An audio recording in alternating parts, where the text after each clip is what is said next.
Viewers, I would like to remind the Indian media of how old it is for the Indian Ministry of Defense to attack diplomats and their families. Hello, this is Bakhtavar Mahmood and you're watching Byte News. It was August 1991 when the Indian ambassador to Romania, Julia Francis Ribeiro, survived assassination attempt by the Indian Secret Service. Target killing attempts were carried out in India, meaning that the audience had to understand that Julia Francis Ribeiro was a living witness to the Indian war crimes against the Sikhs. So, it was important to get Ribeiro out of the way. The first attempt to derail Julia Francis Ribeiro took place on October 3, 1986, when 6 men stormed the police headquarters in Jalandhar. The Indian government blames the Sikhs. While the question is, if Julia Francis Ribeiro was supposed to be killed by the Sikhs, why would they try to break into the police headquarters and kill him? It would have been very easy for the Sikhs to kill him when he was out of the headquarters. Because it is utter nonsense to try to kill a police officer by breaking into the police headquarters, and no one can do such nonsense or such daring all over India except the Indian intelligence agency, RAW. Julia Francis Ribeiro then becomes an Indian ambassador to Romania. Indian RAW launches second assassination attempt on Julia Francis Ribeiro in Romania. And then, by the grace of God, that this attack also fails. The Indian intelligence agency had formed a team of 4 people led by RAW Deputy Director Rakesh Kumar to kill Julia Francis Ribeiro. But the mission failed and Rakesh Kumar was shot dead by Romanian police commandos on the spot, while 2 others are wounded and arrested, while the 4th killer, who manages to escape, is reported to be in Romania. Police found out that his real name was Deputy Director Rajesh Desai, while he has entered Romania on a fake Sandeep Singh passport.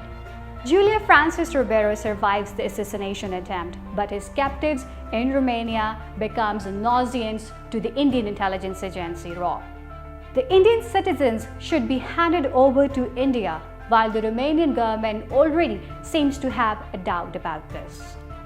It flatly refuses. Now the Indian government is playing its next heinous game. The Romanian ambassador is abducted from New Delhi to blackmail the Romanian government. Today, the Indian media, which is wailing over the disappearance of Afghan diplomat's daughter from Islamabad, has forgotten the Indian media when his government kidnapped the Romanian diplomat from New Delhi. It was October 10, 1991, when despite constant pressure from the Indian government, the Romanian government refused to hand over RAW officers to the Indian government.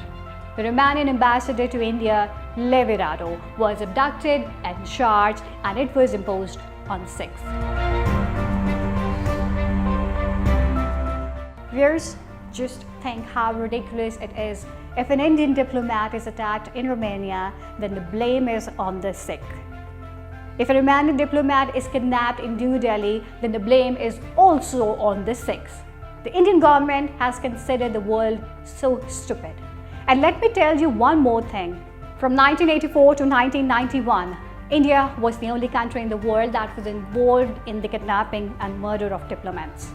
On February 3, 1984, an Indian diplomat named Narendra Mehta was mysteriously killed in Birmingham.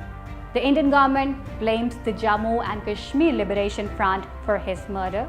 While the question arises that how the Jammu and Kashmir Liberation Front JKLF came to know where Narendra Mehta is going, and the J&K Liberation Front has to kill an Indian official, they will kill him in Kashmir or Delhi. Why would they create problems for their Kashmir cause internationally?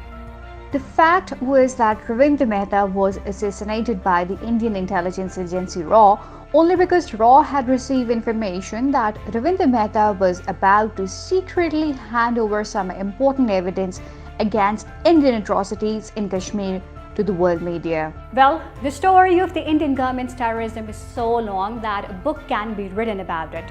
But for now, on such an occasion, I would like to say to the Indian government that you should not interfere in the Pak-Afghan relations.